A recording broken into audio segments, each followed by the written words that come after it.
வணக்கம் நண்பர்களே. செல்வம் என்ற பெயர் இருந்தாலும் வாழ்க்கையில் செல்வம் சேர்க்கும் பழக்கம் அவனுக்கு இல்லை. கிராமத்தில் பிறந்து வளர்ந்தவன். படிப்பு பெரியதாக இல்லை. ஒரு வேளைக்கு சில நாட்கள் செல்வான். பிறகு காரணம் சொல்லி வீட்டிலேயே இருப்பான். நாளைக்கு போகலாம், அடுத்த வாரம் பார்ப்போம் என்ற எண்ணமே அவனுடைய வாழ்க்கையாக வழிநடத்தியது. அவன் காதலித்து திருமணம் செய்து கொண்ட மனைவி லட்சுமி ஒரு தனியார் பள்ளியில் ஆசிரியராக வேலை செய்தாள். அவள் சம்பளம்தான் குடும்பத்திற்கு பெரிய ஆதாரமாக இருந்தது. சில ஆண்டுகளுக்கு பிறகு அவர்களுக்கு ஒரு பெண் குழந்தை பிறந்தது. குழந்தையை கவனிக்க வேண்டியதால் லட்சுமி தனது வேலையை விட்டுவிட்டாள். இப்போது குடும்பத்தின் முழு பொறுப்பும் செல்வத்தின் தோள்களில் விழுந்தது. ஆனால் பொறுப்பை ஏற்றுக்கொள்ளும் மனப்பக்குவம் அவனிடம் இல்லை.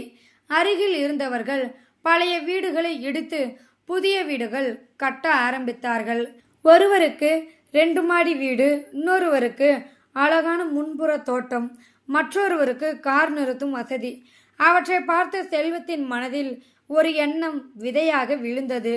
நாம மட்டும் ஏன் இப்படியே இருக்கணும்? அந்த எண்ணம் ஆசையாக மாறியது. ஆசை பிடிவாதமாக மாறியது. எப்படியாவது நம்மளும் வீடு கட்டணும். அவனுடைய தந்தையிடம் இருந்து வந்த பூர்வீக நிலம் இருந்தது. அதை பார்த்து லட்சுமி மெதுவாக சொன்னாள், வீடு கட்டுவது நல்லதுதான், ஆனால் நம்ம வருமானத்தை பார்த்து திட்டமிடலாமே. அதெல்லாம் பிறகு பார்த்துக்கலாம். வீடு இருந்தா வாழ்க்கையே மாறிடும். செல்வம் பல வங்கிகளில் சுற்றி வந்தான். ஒரு வங்கியில் மறுத்தார்கள். இன்னொரு வங்கியில் ஆவணங்கள் கேட்டார்கள். 3வது வங்கியில் கடன் கிடைத்தது. அதுவும் பத்தவில்லை. உறவினர்களிடம் கடன், நண்பர்களிடம் கடன், வெளியில் வட்டி, மனைவியின் நகைகள் அடகு, கையில் இருந்த சேமிப்பு முழுவதும் காலி. அனைத்தையும் சேர்த்து வீடு கட்ட ஆரம்பித்தான். 1 வருஷ போராட்டத்திற்கு பிறகு வீடு வேலை முடிந்தது. புதுமனை புகுவிழா நடந்தது. வந்தவர்கள் அனைவரும் பாராட்டினார்கள். செல்வம் பெரிய ஆளாகிட்டானே, அழகான வீடு, வாழ்க்கை செட்டாயிடுச்சு. அந்த பாராட்டுகளை கேட்ட செல்வத்தின் மனம் ரொம்பவும் சந்தோஷப்பட்டது. ஆனால் அந்த வீட்டின் ஒவ்வொரு சுவரிலும் கடன் எழுதப்பட்டிருந்தது. ஒவ்வொரு கல்லிலும் தவணை சுமை இருந்தது. முதல் வருஷம் எப்படியோ தவணையை கட்டிவிட்டான். பிறகு உண்மை வாழ்க்கை தொடங்கியது. ஒவ்வொரு மாசமும் இஎம்ஐ, மின் கட்டணம், வரி, வீட்டு செலவு, குழந்தையின் மருத்துவம், பால், மளிகை பொருட்கள் செலவு அனைத்தும் சேர்ந்து அவனை நெருங்க ஆரம்பித்தது. வங்கியில் இருந்து தினமும் அழைப்பு, சார், இந்த மாதம் இஎம்ஐ வரல, எப்போது செலுத்துவீர்கள்? வெளியில் வாங்கிய கடன் கொடுத்தவர்களும் வீட்டு வாசலில் நிற்க ஆரம்பித்தார்கள். எவ்வளவு நாளாக சொல்லிட்டு இருக்கீங்க, நாளைக்கு தரேன், அதுதான் பதில். வீட்டுக்குள்ள அமைதி இல்லை. லட்சுமி ஒரு நாள் சொன்னாள், நம்மளால முடியலங்க. செல்வமும் அமைதியாக இருந்தான். சில நாட்கள் கழித்து அவன் சொன்னான், இந்த வீட்டை விற்று விடலாம். லட்சுமி அதிர்ந்தாள். இவ்வளவு கஷ்டப்பட்டு கட்டின வீடா?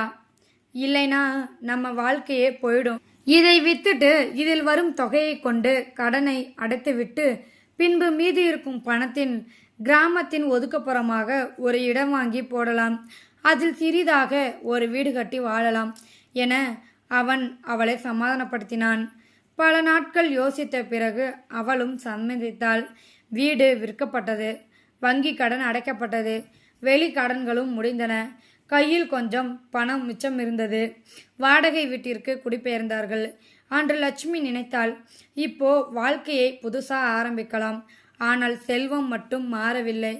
கையில் பணம் இருப்பதால் வேலைக்கு செல்வது குறைந்தது. இன்னைக்கு போக வேண்டாம், இந்த வாரம் ஓய்வாய் இருக்கலாம். காசு இருக்கே. நாட்கள் ஓடின. காசு மட்டும் நின்றிருக்கவில்லை.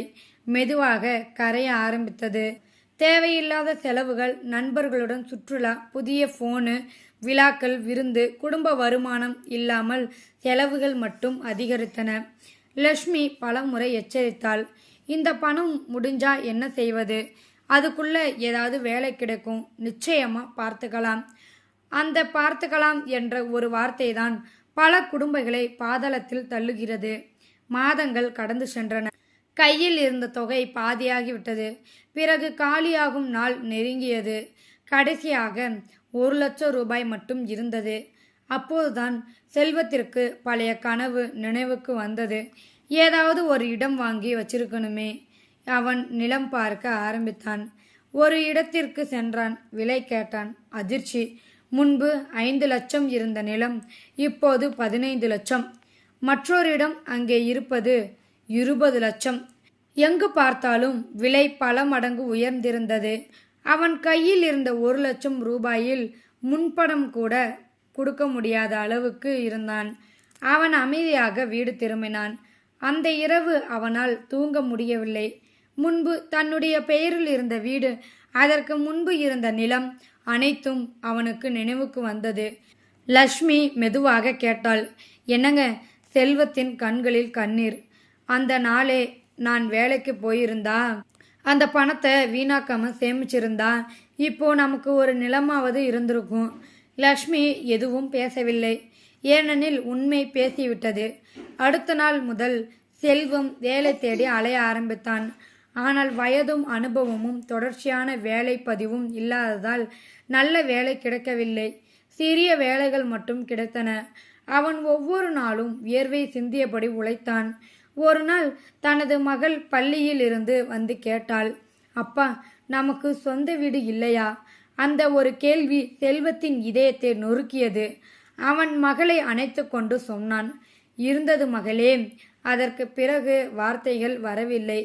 அன்று இரவு தனது பழைய வீட்டின் அருகே, இப்போது அந்த வீட்டில் வேறொருவர் மகிழ்ச்சியாக வாழ்ந்து கொண்டிருந்தார். வாசலில் குழந்தைகள் விளையாடின. தோட்டத்தில் மலர்கள் பூத்திருந்தன.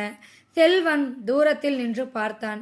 இந்த மகிழ்ச்சி ஒரு காலத்தில் என்னுடையது என்று நினைத்து அமைதியாக திரும்பினான். அவன் இழந்தது வீடு மட்டுமல்ல, சரியான நேரத்தில் சரியான முடிவு எடுக்கும் அறிவையும் இழந்திருந்தான். வீடு கட்டுவது தவறில்லை, கடன் வாங்குவதும் தவறல்ல. ஆனால் வருமானத்தை விட பெரிய கனவுகளை கடனில் கட்டினால் அந்த கனவுகளின் சுமையை வாழ்க்கை முழுவதும் சுமக்க வேண்டிய நிலை வரும்.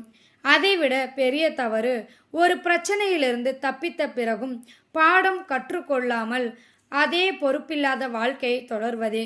கையில் பணம் இருப்பது செல்வம் அல்ல, அந்த பணத்தை பாதுகாக்கும் ஒழுக்கம்தான் உண்மையான செல்வம். சம்பாதிப்பது திறமை, சேமிப்பது புத்திசாலித்தனம், பொறுப்புடன் வாழ்வதே நிலையான செல்வம். இந்த வீடியோவில் கருத்து உங்களுக்கு பிடிச்சிருந்தா கமெண்ட் பாக்ஸில் கமெண்ட் பண்ண, கூட உங்கள் ஃப்ரெண்ட்ஸுக்கு ஷேர் பண்ணுங்கள். இது வரைக்கும் நம்ம சேனலை சப்ஸ்கிரைப் பண்ணாங்க